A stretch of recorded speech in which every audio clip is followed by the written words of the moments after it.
You ask Tiger to solve. This deals with linear equations with one unknown. The final result is x equals -6. Let's solve it step by step. Group all x terms on the left side of the equation. Subtract 4x from both sides.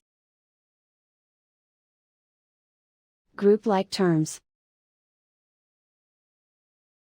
Simplify the arithmetic. Group like terms.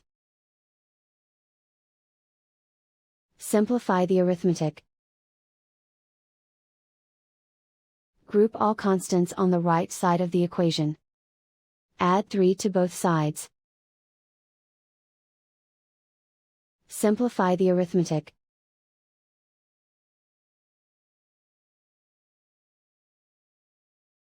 And so the final result is x equals -6.